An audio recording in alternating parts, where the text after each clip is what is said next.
Hello दोस्तों, चलिए देखते हैं गुप्त साम्राज्य क्या है। गुप्त साम्राज्य गुप्त साम्राज्य के संस्थापक कौन होते हैं? श्री गुप्त, जो कि 240 से 280 ईस्वी में करते हैं। चलिए इसके बारे में कुछ थोड़ा सा जान लेते हैं पॉइंट। गुप्त साम्राज्य गुप्त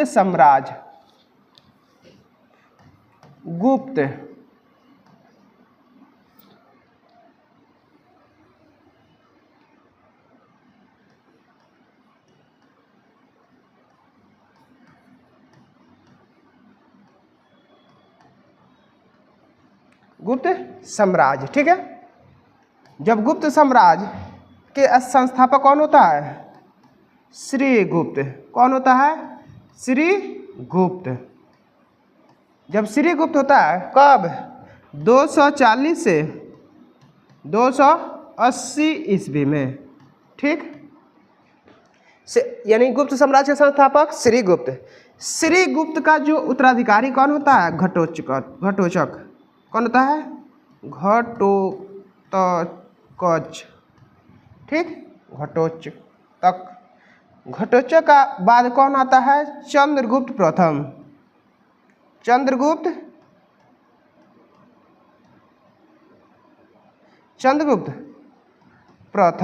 ठीक। जब चंद्रगुप्त प्रथम के बाद जब इसका जब शासन समाप्त होता है चंद्रगुप्त प्रथम का, तो कौन आता है? समुद्रगुप्त। कौन आता है? समुद्रगुप्त। जब समुद्रगुप्त का शासन समाप्त होता है तो इसके बाद कौन आता है? चंद्रगुप्त द्वितीय। कौन आता है? चंद्रगुप्त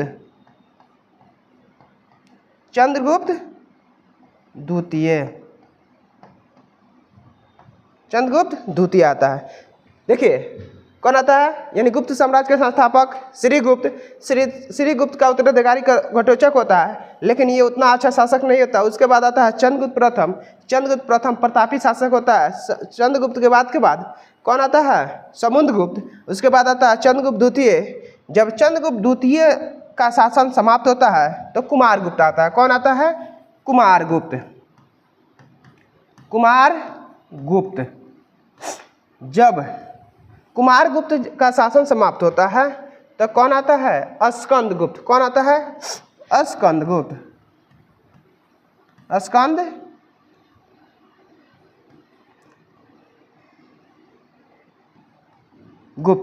ठीक है। ये क्या होता है? यानी गुप्त साम्राज्य का अंतिम शासक होता है कौन? स्कंदगुप्त। गुप्त साम्राज्य के संस्थापक कौन होता है? श्री गुप्त के बाद आता है कौन? घटोचक के बाद आता है चंद्रगुप्त प्रथम। चंद्रगुप्त जब प्रथम का शासन समाप्त हो जाता है चंद्रगुप्त द्वितीय आता है। चंद्रगुप्त जब द्वितीय का शासन समाप्त होता है, समुद्रगुप्त का शासन समाप्त होता है, चंद्रगुप्त द्वितीय आता है। जब चंद्रगुप्त द्वितीय का शासन समाप्त होता है तो कुमारगुप्त आता है। जब कुमारगुप्त का शासन समाप्त होता है स्कंदगुप्त आता है। चलिए अब देखते हैं, हम लोग डायरेक्ट चैप्टर पे आते हैं, ठीक है। गुप्त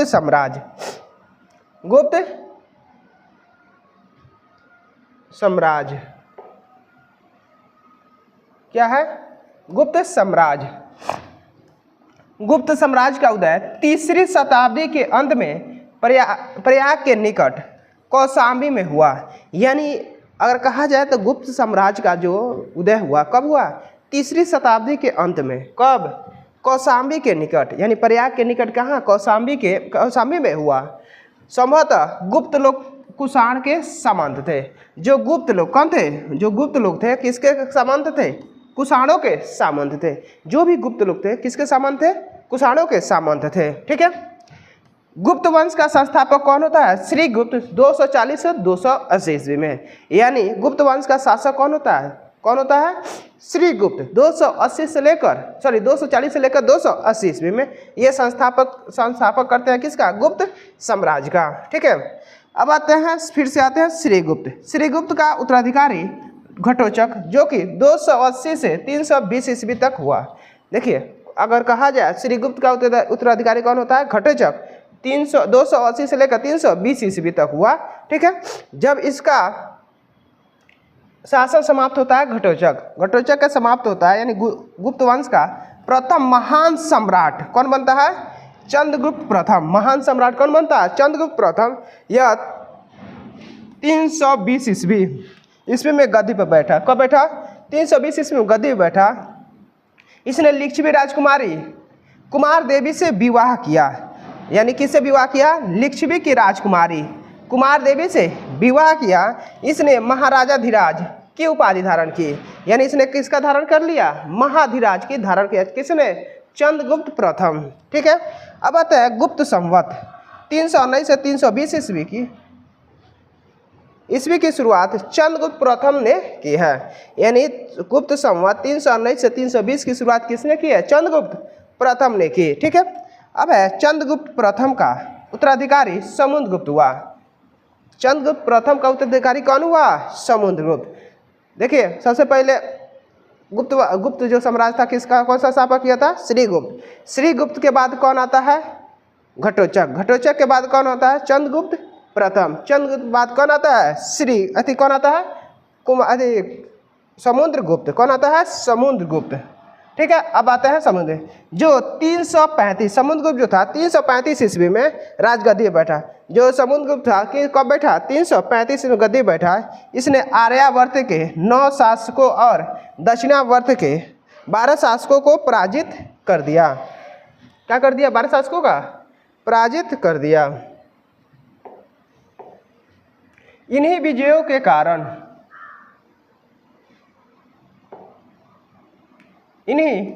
कारण इसे भारत का नेपोलियन कहा जाता है। यानी इसी विजयों के कारण इसे क्या कहा? भारत का नेपोलियन कहा जाने लगा। ठीक है। किसे? समुद्रगुप्त को। जब समुद्रगुप्त इसने अश्वमेधकर्ता विक्रमांक एवं परम भागवत की उपाधि धारण की। यानी जो समुद्रगुप्त था अश्वमेधकर्ता विक्रमांक एवं परम भागवत की क्या किया? उपाधि धारण की। इसे कविराज भी कहा जाता है। यानी समुद्रगुप्त को क्या कहा गया? कविराज भी कहा गया। ठीक है। समुद्रगुप्त विष्णु का उपासक था। जो समुद्रगुप्त था किसका उपासक था? विष्णु का उपासक था। समुद्रगुप्त संगीत प्रेमी था। जो समुद्रगुप्त क्या था? संगीत प्रेमी था। ऐसा अनुमान उसके सिक्के पर उसे वीणा वादन किसके द्वारा? वीणा वादन करते हुए दिखाए जाने से लगाया गया है। यानी समुद्रगुप्त जो क्या था? संगीत प्रेमी था। जो समुद्रगुप्त क्या था? संगीत प्रेमी था। ऐसा अनुवाद उसके सिक्कों पर उसे वीणा वादन करते हुए दिखाया गया है। ठीक है। अब आता है समुद्रगुप्त। समुद्रगुप्त का दरबारी कवि कौन? हरिसेन था। समुद्रगुप्त का दरबारी कवि कौन था? हरिसेन। समुद्रगुप्त का दरबारी कवि हरिसेन था जिसने इलाहाबाद प्रशस्ति को लेख की रचना की। जिसने इलाहाबाद प्रशस्ति लेख की क्या की? रचना की है। अब एक चीनी स्रोत के अनुसार श्रीलंका के राजा मेघवर्मन ने गया जी में बुद्ध का मंदिर बनाने की अनुमति प्राप्त करने के लिए समुद्रगुप्त के पास दूत भेजा था। यानी एक चीनी स्रोत के अनुसार किसके द्वारा? यानी चीनी स्रोत के अनुसार श्रीलंका के राजा किसके राजा? श्रीलंका के राजा मेघवर्मन ने गया जी में, कहाँ? गया जी। अभी प्रधानमंत्री ने गया को गया जी बना दिया। बुद्ध का मंदिर बनाने की किसका? बुद्ध का मंदिर बनाने का अनुमति प्राप्त करने के लिए समुद्रगुप्त क्या किया? पास भेज दिया था। क्या किया था? समुद्रगुप्त को कहाँ भेज दिया था? उन्हें समुद्र के पास एक दूत भेजा था ताकि वहाँ पे किसका मूर्ति बनाया जाए? बुद्ध का मूर्ति बनाया जाए। चलिए आगे देखते हैं।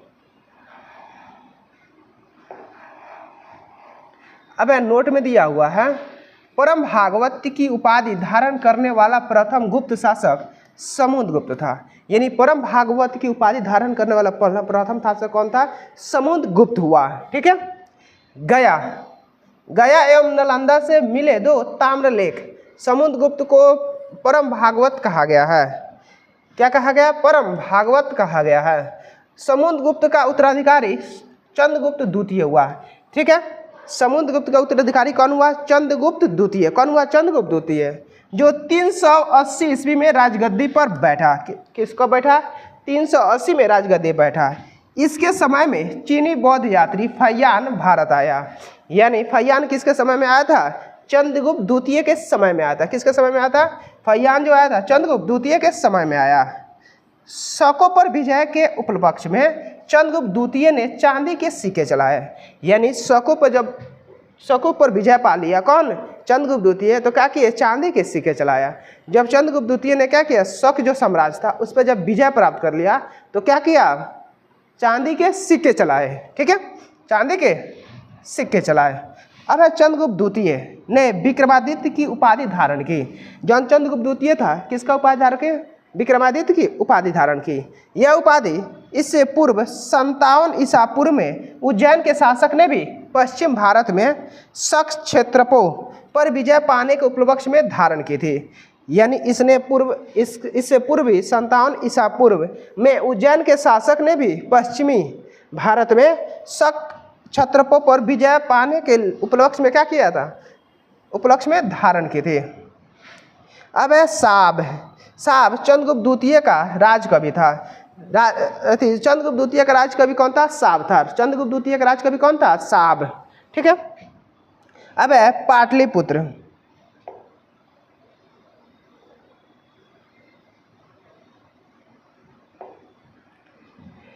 चंद्रगुप्त द्वितीय के समय में पाटलिपुत्र उज्जैनी विद्या का प्रमुख केंद्र था। अगर कहा जाए विद्या यानी पढ़ने लिखने का सबसे ज़्यादा अगर अच्छा जगह था, कौन था? पाटलिपुत्र उज्जैनी। कौन था? पाटलिपुत्र उज्जैनी। ठीक है, सबसे अच्छा पढ़ने वाला केंद्र था। अब अनुश्रुति के अनुसार चंद्रगुप्त द्वितीय के दरबार में 9 विद्वान की एक मंडल निवास करते थे। यानी अनुश्रुति के अनुसार चंद्रगुप्त द्वितीय के दरबार में 9 विद्वानों की एक क्या थी? मंडली निवास करती थी। 9 विद्वानों की एक मंडली निवास करती थी, जिसे नवरत्न कहा जा गया है। जिसे क्या कहा गया है? नवरत्न कहा गया है। अब महाकवि कालिदास संभवतः इसने अग्रगण्य थे। इसमें जो और महाकवि किसे? कालिदास। महाकवि कालिदास इस समय क्या थे? नवरत्न में सबसे आगे थे। ठीक है, कालिदास के अतिरिक्त इसमें धन्वंतरी, छपनक, फलित ज्योतिष के विद्वान अमर सिंह, कोशकार, शंकु वस्तुकार, बेताल भट्ट, घटपर्ण, बराहमिहिर, खगोल विज्ञानी एवं बहरूची जैसे विद्वान यहाँ पे शामिल थे। किसके? गुप्त साम्राज्य में। कौन? चंद्रगुप्त द्वितीय के समय में। ठीक है, अब चंद्रगुप्त द्वितीय जो था का संधि विग्रह सचिव वीरसेन शैव मतयालंबी क्या था? वीरसेन शैव मतयालंबी था, जिसने शिव की पूजा के लिए उदयगिरी पहाड़ी पर एक गुफा का निर्माण करवाया था। वीरसेन व्याकरण, न्याय मीमांसा एवं शब्द का प्रकांड पंडित था। एक कवि भी था। अब चंद्रगुप्त द्वितीय का उत्तराधिकारी कुमारगुप्त प्रथम या गोविंद गुप्त 415 ईस्वी में से 454 ईस्वी हुआ। यानी चंद्रगुप्त द्वितीय का उत्तराधिकारी कौन हुआ? कुमारगुप्त हुआ। कौन हुआ? कुमारगुप्त प्रथम। ठीक है, चलिए आगे देखते हैं हम कुमारगुप्त प्रथम को। अब नालंदा विश्वविद्यालय की स्थापना कुमारगुप्त प्रथम ने की। अब नालंदा विश्वविद्यालय की स्थापना कहा जाता है बिहार में। किसने किया था? कुमारगुप्त प्रथम। किसने किया है? कुमारगुप्त प्रथम ने। नालंदा का मठी विश्वविद्यालय एवं महाविहार है। नालंदा का मठीय विश्वविद्यालय एक महाविहार है, क्योंकि यह विभिन्न आकारों के अनेक मठों का संकुलन है। विभिन्न आकारों का क्या है? अनेक मठों का क्या है?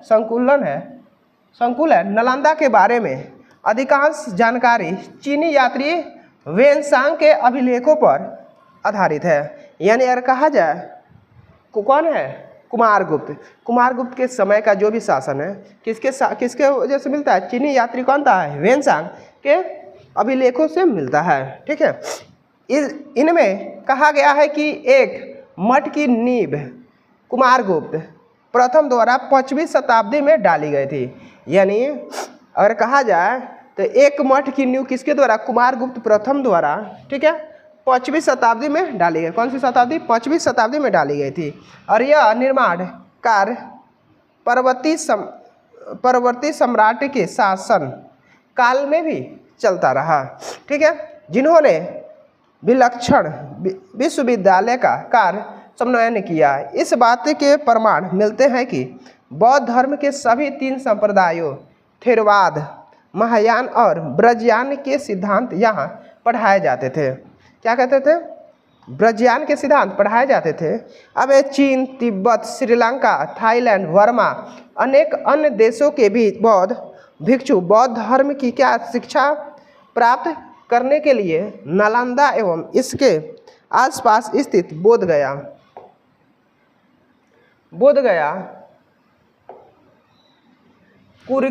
कुर्कीहार आदि केंद्रों में आते थे। यानी इसके आसपास जो भी था बोधगया, कुर्कीहार क्या करते आदि केंद्रों में आते थे।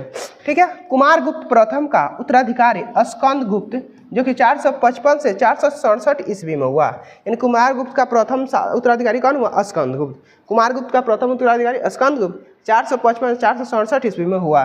स्कंदगुप्त गिरनार पर्वत पर स्थित सुदर्शन झील का पुनरुद्धार किया। स्कंदगुप्त गिरनार पर्वत पर स्थित सुदर्शन झील पर क्या किया? पुनरुद्धार किया। ठीक है। अब स्कंदगुप्त ने पर्णदत्त को सौराष्ट्र का गवर्नर नियुक्त किया। यानी स्कंदगुप्त ने पर्णदत्त को क्या किया? सौराष्ट्र का गवर्नर नियुक्त किया। ठीक है। स्कंदगुप्त के शासनकाल में ही हुनों का आक्रमण शुरू हो गया। यानी स्कंदगुप्त के शासनकाल, किसके शासनकाल में? स्कंदगुप्त के शासनकाल में ही हुनों का क्या हुआ? आक्रमण शुरू हो गया। अब अंतिम गुप्त शासक कौन हुआ? विष्णुगुप्त हुआ। अंतिम गुप्त शासक कौन हुआ? विष्णुगुप्त हुआ।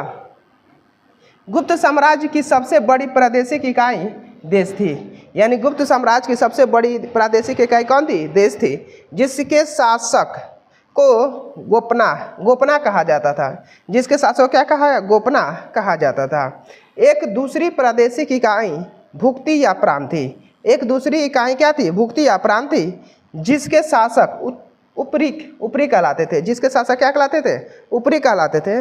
भुक्ति के नीचे विषय या जिला नामक प्रशासनिक इकाई होती थी। यानी भुक्ति के नीचे विषय या जिला नामक क्या होती थी? प्रशासनिक इकाई होती थी, जिसका प्रमुख कौन होता? विषयपति कहलाता था। क्या कहलाता था? विषयपति कहलाता था। अब पुलिस विभाग के साधारण कर्मचारियों को चाट एवं भाट कहा जाता था। यानी जो भी पुलिस विभाग के जो थे कर्मचारी उसे क्या कहते थे? चाट या भाट कहा जाता था। ठीक है। पुलिस विभाग का मुख्य अधिकारी दंडपाशी कहलाता था। यानी अगर पुलिस विभाग का मुख्य जो अधिकारी होता था क्या कहलाता था? दंडपाशी कहलाता था। प्रशासन की सबसे छोटी इकाई ग्राम थी। प्रशासन की सबसे छोटी इकाई क्या थी? ग्राम थी। ग्राम का प्रशासन ग्राम सभा द्वारा संचालित होता था। ग्राम का जो प्रशासन था किसके द्वारा? ग्राम सभा द्वारा संचालित होता था। ग्राम सभा का मुखिया ग्रामिक कहलाता था और ग्राम सभा का जो मुखिया क्या कहलाता था? ग्रामी कहलाता था। एवं अन्य सदस्य महत्तर कहलाते थे। अन्य सदस्य क्या कहलाते? महत्तर कहलाते थे।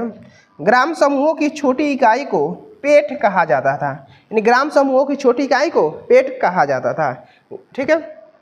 गुप्त शासक कुमारगुप्त के दामोदरपुर ताम्रपत्र में भूमि बिक्री संबंधी अधिकारियों को क्रियाकलापों का उल्लेख है। ठीक है। यानी गुप्त साम्राज्य के शासन समय में भूमि जो क्रय विक्रय का उल्लेख मिलता है गुप्त साम्राज्य यानी कुमारगुप्त के समय में। ठीक है। भू राजस्व कुल उत्पादन का 1/4 भाग से 1/6 भाग हुआ करता था। यानी भू राजस्व कुल उत्पादन का कितना? 1/4 से कितना? 1/6 भाग हुआ करता था। गुप्त काल में बालात श्रम यानी विशिष्ट राज्य के लिए आय का एक स्रोत माना जाता था। यानी गुप्त काल में बलात् श्रम यानी विशिष्ट राज्य के लिए आय का क्या माना था? स्रोत माना जाता था। इसे जनता द्वारा दिया जाने वाला क्या भी कर भी माना जाता था। इसे जनता द्वारा दिया जाने वाला क्या माना था? कर भी माना जाता था। अब आर्थिक उपयोगिता के आधार पर निम्न प्रकार की भूमि थी। यानी आर्थिक जो भी स्थिति था उसके हिसाब से कुछ भूमियों को वर्गों में बांटा गया है। जैसे क्षेत्र को क्या कहा जाता था? कृषि करने योग्य भूमि कहा जाता था। अगर कोई कृषि कर रहा तो उसे क्या बोलते थे? कृषि करने योग्य भूमि कहते थे। अब वास्तु को वास करने वाले योग्य भूमि में यानी वास करने वाले भूमि को वास्तु कहते थे। चारागाह भूमि, यानी पशुओं को चारा योग्य भूमि जो था, यानी जो जहाँ पशु चरते थे उसे चारागाह भूमि कहा जाता था। ठीक है। सील, ऐसी भूमि जो जोतने योग्य नहीं होती थी उसे सील कहते थे। ऐसी भूमि जो जोतने योग्य नहीं होती थी उसे क्या बोलते थे? सील कहते थे। ठीक है। अब है अप्रहत, यानी ऐसी भूमि जो जंगली होती थी, ऐसी भूमि जो जंगली होती थी जहाँ गाछ वृक्ष है उसे क्या बोलते थे? अप्रहत। क्या बोलते थे? अप्रहत। सिंचाई के लिए रहट या घंटी यात्रा का प्रयोग होता था, यानी सिंचाई के लिए रहट या घंटी यंत्र का प्रयोग होता था। श्रेणी के प्रधान को ज्येष्ठक कहा जाता था, यानी श्रेणी के प्रधान को ज्येष्ठक कहा जाता था। गुप्त काल में उज्जैन सर्वाधिक महत्वपूर्ण व्यापारिक केंद्र था, यानी गुप्त काल में उज्जैन सर्वाधिक महत्वपूर्ण क्या था? व्यापारिक केंद्र था। गुप्त राजाओं ने सर्वाधिक स्वर्ण मुद्राएं जारी की है, यानी गुप्त राजाओं ने सर्वाधिक क्या किया? स्वर्ण मुद्राएं जारी की है। इनकी स्वर्ण मुद्राओं को अभिलेखों में दिनार कहा गया है। क्या क्या? इनकी स्वर्ण मुद्राओं को अभिलेखों में क्या क्या? दिनार कहा गया है। गुजरात के बाद गुप्त राजाओं ने बड़ी संख्या में चांदी के सिक्के जारी किए हैं। क्या कि बड़ी मात्रा में चांदी के सिक्के जारी किए हैं। केवल स्थानीय लेन देन में चलते थे। कहाँ चलते थे? केवल स्थानीय लेन देन में चलते थे। अब है गुप्तकालीन कुछ प्रसिद्ध मंदिर है। गुप्त काल की कुछ प्रसिद्ध मंदिर है उसके बारे में देख लेते हैं। यह है मंदिर और कहाँ है स्थल। ठीक है। अब है विष्णु मंदिर। विष्णु मंदिर कहाँ है? तिगवा, जबलपुर, मध्य प्रदेश। विष्णु मंदिर कहाँ है? तिगवा, जबलपुर, मध्य प्रदेश। का अभी है कि नहीं मालूम नहीं है। ठीक है। अब है शिव मंदिर, जो मध्य प्रदेश से होंगे वो जानते होंगे। अगर आप मध्य प्रदेश से देख रहे हैं तो थोड़ा सा बताइए है कि नहीं है विष्णु मंदिर। ठीक है। अब है शिव मंदिर, भूमरा, नागौदा, मध्य प्रदेश। कहाँ है? नागौदा, मध्य प्रदेश। अब है पार्वती मंदिर। कहाँ है? नैना कुठार, मध्य प्रदेश। नैना कुठार, मध्य प्रदेश। 10 अवतार मंदिर, ईंटों द्वारा निर्मित मंदिर था, देवगढ़, ललितपुर, उत्तर प्रदेश। अगर कोई ये 10 अवतार मंदिर के बारे में जानता हो तो वो हमें बताएगा, क्योंकि ये इसके है कि नहीं है। ठीक है। आप कमेंट में बता दीजिएगा। कहाँ है? देवगढ़, ललितपुर, उत्तर प्रदेश में। शिव मंदिर, खो, नागौद, मध्य प्रदेश में है। यानी शिव मंदिर कहाँ था? खो, नागौद, मध्य प्रदेश। लक्ष्मण मंदिर, ईंटों द्वारा निर्मित था, भीतरगांव, कानपुर, उत्तर प्रदेश में। भीतरगांव के कानपुर में है, उत्तर प्रदेश में। ठीक है।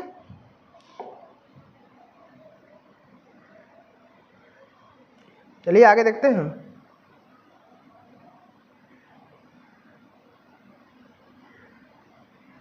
अब है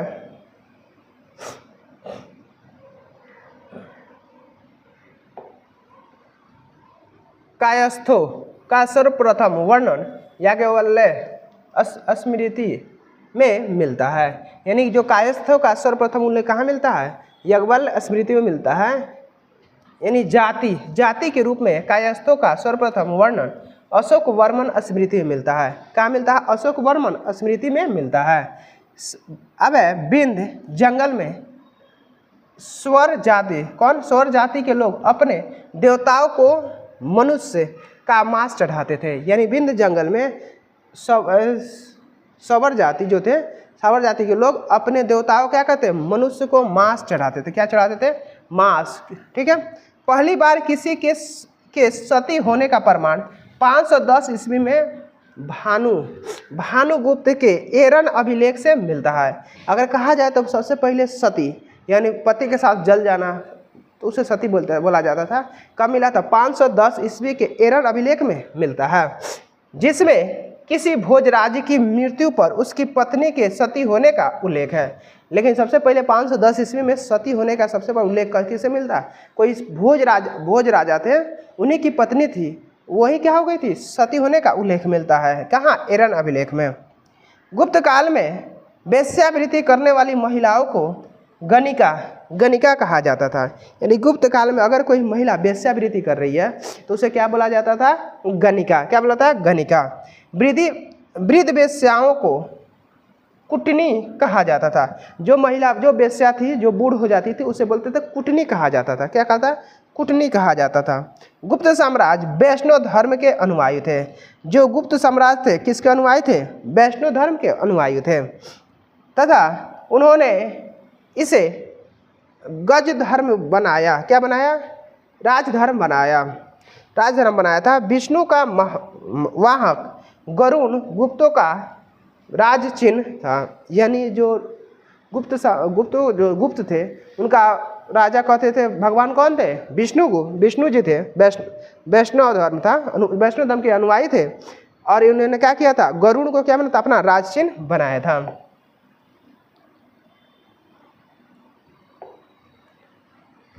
अब गुप्त काल में वैष्णव धर्म संबंधी सबसे महत्वपूर्ण अवशेष देवगढ़ जिला ललितपुर का दशावतार मंदिर है। कौन है? ललितपुर का दशावतार मंदिर है। यह बेतवा नदी के तट पर स्थित। कहाँ स्थित है? बेतवा नदी के तट पर स्थित है। अजंता में निर्मित कुल 29 गुफाओं में वर्तमान में केवल 6 ही शेष है। कहाँ 6 शेष है? जिनमें गुफा संख्या 16 एवं 17 ही गुप्तकालीन है। क्या है? 16 एवं 17 क्या है? गुप्तकालीन है। इसमें गुफा संख्या 16 में उत्कीर्ण मरणासन राजकुमारी का चित्र प्रशंसनीय है। राजकुमारी का चित्र क्या है? प्रशंसनीय है। गुफा संख्या 17 के चित्र को चित्रशाला कहा गया है। गुफा संख्या 17 के चित्र को क्या गया? चित्रशाला कहा गया है। इस चित्रशाला में बुद्ध के जन्म, जीवन, महानिष्क्रमण एवं महापरिनिर्वाण की घटनाओं से संबंधित चित्र उदित किए गए हैं। ठीक है। गुफा संख्या 17 के चित्र को चित्रशाला कहा गया है।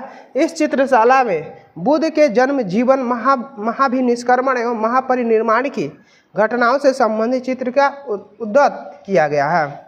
अब अजंता की गुफाएं बौद्ध धर्म की महायान शाखा से संबंधित है। यानी अजंता की जो गुफाएं हैं बौद्ध धर्म की क्या है? महायान शाखा से संबंधित है। अब अजंता की चित्रावली में ईसा की पहली सदी से लेकर 7वीं सदी तक के चित्र शामिल है। यानी अजंता की जो चित्रावली है ईसा की पहली सदी से लेकर 7वीं सदी तक क्या है? चित्र शामिल है। फिर भी अधिकतर गुप्तकालीन नहीं है। अधिकतर क्या है? गुप्तकालीन नहीं है। गुप्त काल में निर्मित अन्य गुफा बाघ की गुफा है। यानी गुप्त काल में निर्मित अन्य गुफा क्या है? बाघ की गुफा है, जो बाघ जिला धार मध्य प्रदेश नामक स्थान पर विंध्य पर्वत को काटकर बनाई गई थी। जो विंध्य पर्वत को काटकर बनाई गई थी। गुप्त काल में विष्णु शर्मा द्वारा लिखित पंचतंत्र संस्कृत को संसार का सर्वाधिक प्रचलित ग्रंथ माना जाता है।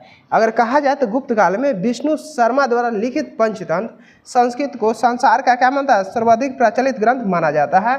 बाइबिल के बाद इसका स्थान दूसरा है। बाइबिल का स्थान, इसका स्थान क्या है? दूसरा है। इसे 5 भागों में बांटा गया है। इसे कितने भागों में? 5 भागों में बांटा गया है। मित्रभेद, मित्रलाभ, संधि विग्रह, लब्ध प्रणाश,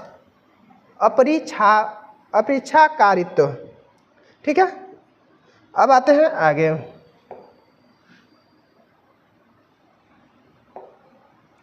अब है आर्यभट्ट।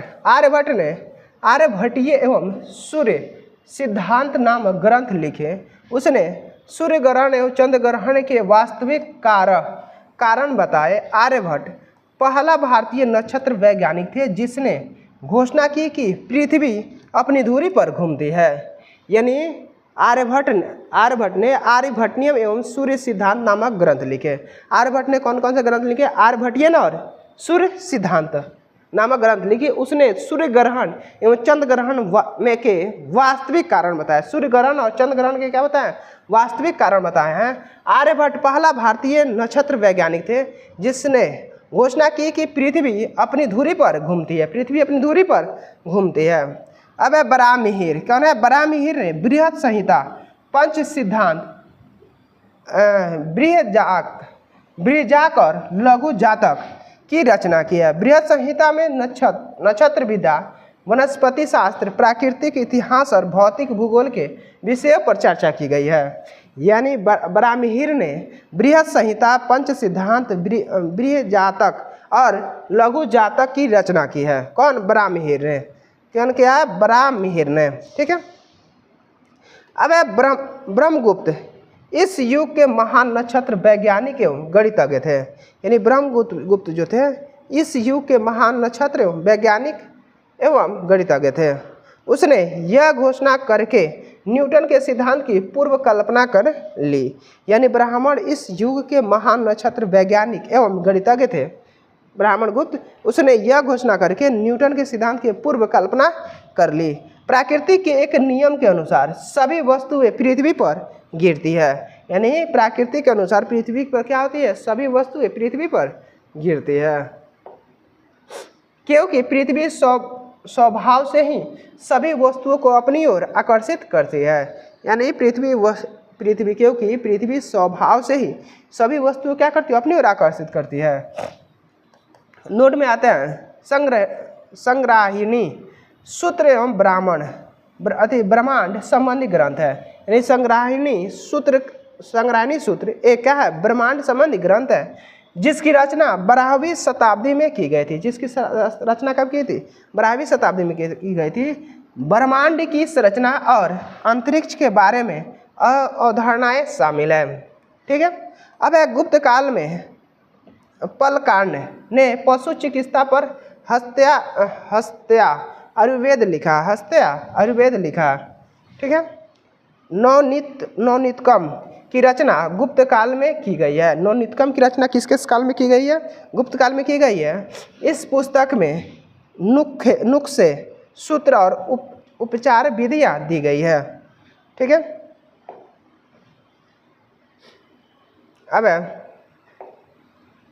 अब पुराणों की वर्तमान रूप में रचना गुप्त काल में हुई। यानी पुराणों की वर्तमान रूप से रचना कहाँ है, गुप्त काल में हुई। इसमें ऐतिहासिक परंपराओं का उल्लेख है। इसमें ऐतिहासिक परंपराओं क्या है, उल्लेख है। संस्कृत गुप्त राजाओं की शासकीय भाषा थी। यानी संस्कृत क्या थी, गुप्त राजाओं क्या थी, शासकीय भाषा थी। अब गुप्त काल में चांदी के सिक्के की रुपया का कहा जाता था। यानी गुप्त काल में चांदी के सिक्के क्या है, रुपया का कहा जाता था। याज्ञवल्क्य, नारद, कात्यायन एवं बृहस्पति स्मृतियों की रचना गुप्त काल में ही हुई है। यानी याज्ञवल्क्य, नारद, कात्यायन एवं बृहस्पति स्मृतियों की रचना गुप्त काल में हुई है। अब मंदिर बनाने की कला का जन्म गुप्त काल में ही हुआ है। यानी मंदिर बनाने की जो कला था कब हुआ था, गुप्त काल में ही हुआ है। अब त्रिमूर्ति की अवधारणा का विकास गुप्त काल में ही हुआ है। यानी त्रिमूर्ति की अवधारणा का विकास गुप्त काल में ही हुआ है। गुप्त वंश के शासकों ने मंदिरों एवं ब्राह्मणों का सबसे अधिक ग्राम अनुदान में दिया है। यानी ब्राह्मणों को सबसे अधिक अनुदान ग्राम में दिया है।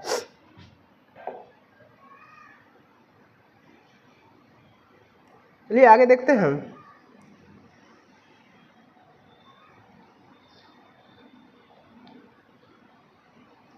थोड़ा सा और बचा है। ठीक है, चलिए देख लेते हैं।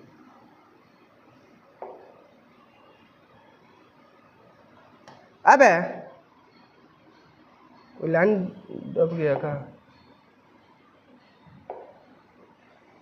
यानी गुप्त काल क्या है, गुप्त काल लौकिक साहित्य की सृजना के लिए स्मरणीय है। यानी गुप्त काल लौकिक साहित्य की सृजना के लिए क्या स्मरणीय है। भास के 13 नाटक इसी काल के हैं। यानी भास के जो 13 नाटक क्या है, इसी काल के हैं। अब शूद्रक का लिखा नाटक मृच्छकटिकम या माटी की खिलौना गाड़ी, जिसमें निर्धन ब्राह्मण के साथ वेश्या का प्रेम वर्णित है, प्राचीन नाटकों में सर्वोत्कृष्ट माना जाता है। ठीक है। अब देवी चंद्रगुप्त विशाख दत्त की संस्कृत नाटक है। देवी चंद्रगुप्त जो है विशाख दत्त की क्या है, संस्कृत नाटक है। देवी चंद्रगुप्त किसका है, विशाख दत्त का क्या संस्कृत नाटक है। यह गुप्त राजा समुद्रगुप्त की कहानी है। यानी यह गुप्त राजा कौन, समुद्रगुप्त की कहानी है, जो अपनी रानी ध्रुव देवी को एक शक आक्रमणकारी को सौंपने का फैसला करता है। जो ध्रुव देवी को एक शक आक्रमणकारी को सौंपने का फैसला करता है, लेकिन उसका छोटा भाई चंद्रगुप्त रानी के भेष में दुश्मन को शिविर में प्रवेश करता है और दुश्मन को मार डालता है। दुश्मन को क्या करता है, मार डालता है। कालिदास की कृति अभिज्ञान शकुंतलम राजा दुष्यंत एवं शकुंतला के प्रेम की कथा तीसरी भारतीय तीसरी भारतीय रचना है जिसका अनुवाद 1789 में यूरोपीय भाषाओं में हुआ था। जिसका अनुवाद कब 1789 में यूरोपीय भाषा में हुआ है। ऐसी प्रथम एवं द्वितीय रचना है। ऐसी क्या है? प्रथम एवं द्वितीय रचना है। क्रमशः मनुस्मृति 1776, मनुस्मृति 1776 एवं भागवत गीता 1785 में हुई है। मनुस्मृति कब? 1776 एवं भागवत गीता 1785 ईस्वी में। अब है संस्कृत उपलब्धियों के कारण गुप्त काल को भारतीय इतिहास का स्वर्ग युग कहा जाता है। यानी सांस्कृतिक उपलब्धियों के कारण गुप्त काल को क्या कहता है? भारतीय इतिहास का स्वर्ण युग कहा जाता है। क्या कहता है? स्वर्ण युग कहा जाता है। नोट में है नगरों का क्रमिक पतन गुप्त काल की महत्वपूर्ण विशेषता थी। यानी नगरों का क्रमिक जो पतन था गुप्त काल की क्या थी? महत्वपूर्ण विशेषता थी। ठीक है, यहाँ पे हमारा चैप्टर समाप्त होता है। Thank you for watching. Like share and subscribe. अगला जो चैप्टर है वकाटक राजवंश, जो कि अगला वीडियो में देखेंगे।